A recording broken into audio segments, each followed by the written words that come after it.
आज एक हम ऐसा ईएलएसएस फंड डिस्कस करने जा रहे हैं जो बहुत ही अनपॉपुलर है, एचडीएफसी का tax saver fund. Value research ने तो इसे 1 स्टार तक दे दिया है।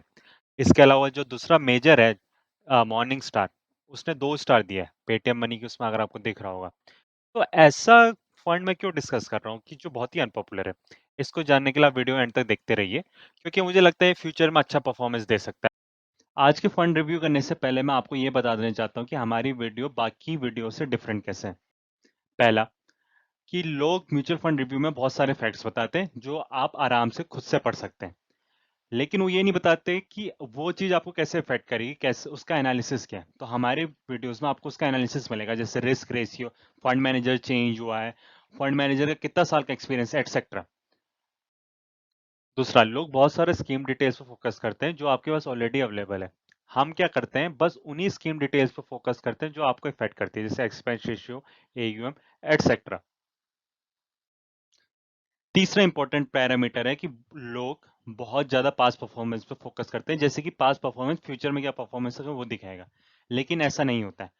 फ्यूचर का एक्सपेक्टेशन हमेशा पोर्टफोलियो पे डिपेंड करता है, और हम पोर्टफोलियो फोकस करके आपको ये बताना चाहते हैं कि फ्यूचर में आप क्या एक्सपेक्टेशन रख सकते हैं इस पर्टिकुलर फंड से। तो इससे क्या होता है, इन 3 पॉइंट से आप ज़्यादा जागरूक इन्वेस्टर बन पाते हैं।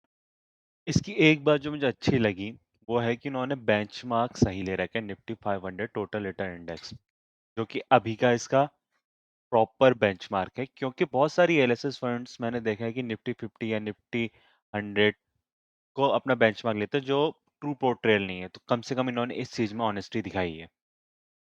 तो अगर हम फंड की परफॉर्मेंस देखें, तो आपको दिख रहा है कि इस फंड ने अंडर परफॉर्म किया है मार्केट पिछले 3 साल के पीरियड में, 5 साल के पीरियड में, 7 साल के पीरियड में, और 10 साल के पीरियड में भी। तो लोगों का पेशेंस खत्म हो जाता है, इतना लंबा अगर अंडर परफॉर्मेंस मिलता है।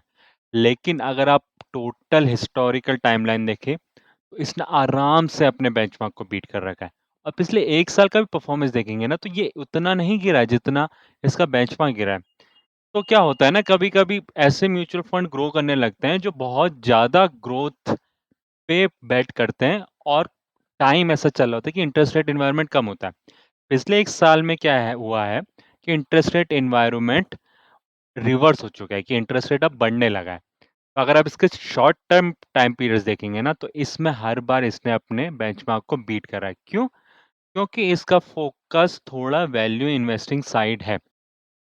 पहली बात जो मुझे बहुत बढ़िया लगी है कि इसके नंबर ऑफ स्टॉक्स बहुत ज़्यादा नहीं है। 35 ठीक-ठाक है, 20 से आपका पूरा डाइवर्सिफिकेशन बेनिफिट हो जाता है। लेकिन अगर इसका पोर्टफोलियो पीबी रेशियो देखें ना, 2.76, और पोर्टफोलियो पीई रेशियो देखिए व्हिच इज़ अंडर 20, ऐसा बहुत ही कम फंड्स में मिलता है। तो अगर आपका इंटरेस्ट रेट हाई है, तो आपका रिटर्न उन्हीं कंपनीज़ में होगा जो थोड़ा वैल्यू ओरिएंटेड है, क्योंकि ग्रोथ का बिगेस्ट पैरामीटर होता है कि डिस्काउंट रेट क्या है। और जब इंटरेस्ट रेट बढ़ता है ना, तो डिस्काउंट रेट भी बढ़ता है, जिसके कारण ग्रोथ कंपनी की वैल्यूएशन तुरंत कम हो जाती है। दूसरा, जब मार्केट घटता है ना, तो सबसे ज़्यादा इफेक्ट होता है मिड कैप और स्मॉल कैप, क्योंकि लोग उसे सबसे ज़्यादा रिस्की समझते हैं, और इसलिए लार्ज कैप और जायंट कैप पे अपना पैसा ट्रांसफर करते हैं। तो अगर आप इस फंड को देखें ना, तो जायंट और लार्ज कैप में इसका बहुत ज़्यादा फोकस है, मिड कैप में भी थोड़ा है, स्मॉल में थोड़ा है, टाइनी में तो बिल्कुल नहीं है।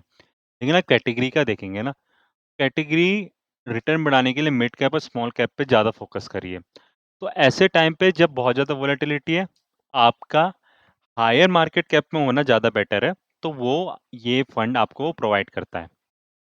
तो अगर आप इसका स्टॉक सिलेक्शन स्टाइल देखेंगे ना, तो ब्लू वाला आइकन आपका एचडीएफसी टैक्स सेवर है। तो ये थोड़ा लेफ्ट साइड है, लेफ्ट साइड यानी थोड़ा वैल्यू की साइड है, जैसा मैं आपको बता रहा था। और नॉर्मली जो आपको ईएलएसएस टैक्स सेविंग होते हैं ना, वो थोड़ा ग्रोथ की साइड होते हैं। अभी के एनवायरनमेंट में वैल्यू साइड होना आपके लिए बेटर है। तो चाहे इस फंड की 1 स्टार रेटिंग रही हो, लेकिन ये फ्यूचर में अच्छा परफॉर्म कर सकता है अगर हम ऊपर ही ऊपर से देखें। अब जाके इसका पोर्टफोलियो में देखेंगे, रिस्क रेशियो में देखेंगे, कैसे हम इसको जज करते हैं। तो अगर हम पिछले 3 साल के हिसाब से इसका रिस्क मेजर देखें ना, तो आपको पता ही चल गया होगा कि इसने अच्छा परफॉर्म नहीं किया। जो -3.28 का alpha, which is very poor. लेकिन सारे फंड का अपना-अपना टाइम होता है। अब आप बोलेंगे कि मैं तो कभी पास्ट परफॉर्मेंस पे ज़्यादा फोकस करता हूँ, कभी मैं फ्यूचर परफॉर्मेंस का ज़्यादा देखता हूँ।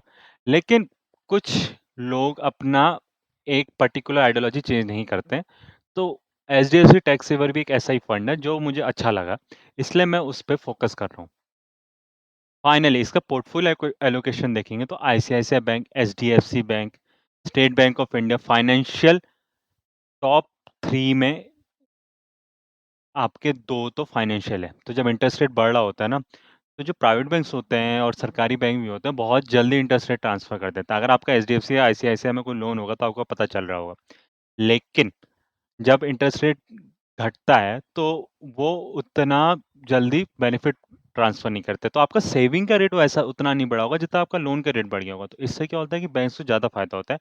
तो इंटरेस्ट रेट राइजिंग सिनेरियो में ऐसे फाइनेंशियल भी एनबीएफसी नहीं, जो डिपॉजिट लेते हैं जैसे state bank, ICICI bank, HDFC, ये बहुत फायदा उठाता है।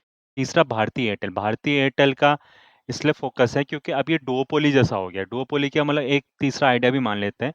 तो इनके पास ही सारा कस्टमर है, इतना कंपटीशन का पीरियड जा चुका है।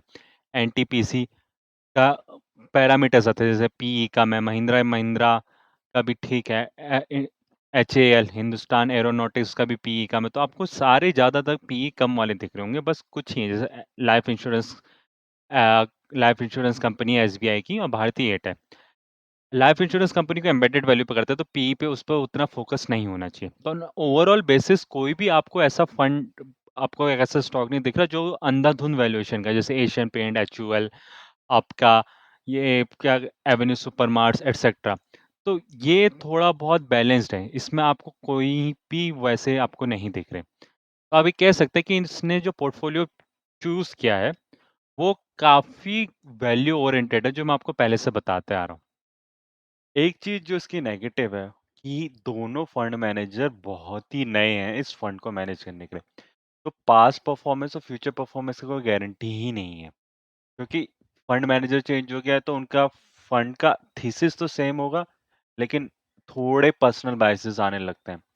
इसलिए इस फंड को अगर आप बस पोर्टफोलियो के हिसाब से देखें ना, तो बहुत अच्छा इन्वेस्टमेंट लग रहा है। लेकिन अगर फंड मैनेजर्स का हिस्ट्री देखें तो थोड़ा बहुत कह सकते हैं हाँ चलो इसमें इतना कॉन्फिडेंस नहीं आ रहा। तो अगर आपके पास ये फंड पड़ा है तो कम से कम उसे अभी के टाइम पे मत बेचिए जब मार्केट डाउन है। हाँ, अगर आप ऐड नहीं करना चाहते हैं तो कम से कम इसे होल्ड कीजिए। मेरे हिसाब से तो अगर आपको एलएसएस फंड में से चूज करना है तो इसका पोर्टफोलियो देख के आप ये वाला फंड सेलेक्ट कर सकते हैं। बस नेगेटिव ये है कि फंड मैनेजर की हिस्ट्री बहुत छोटी है इस पर्टिकुलर फंड के लिए। खुद का उनके पास एक्सपीरियंस है, तो इसको आपको अपने मद्देनजर रखना पड़ेगा कि परफॉर्मेंस जैसी पास में थी वो फ्यूचर में ट्रांसलेट नहीं होगी। अगर अगर आपको ये वीडियो अच्छा लगा तो सब्सक्राइब करना मत भूलिए, और आप मुझे फॉलो भी कर सकते हैं मेरे ट्विटर हैंडल रुपी इन्वेस्टर पे। Thank you.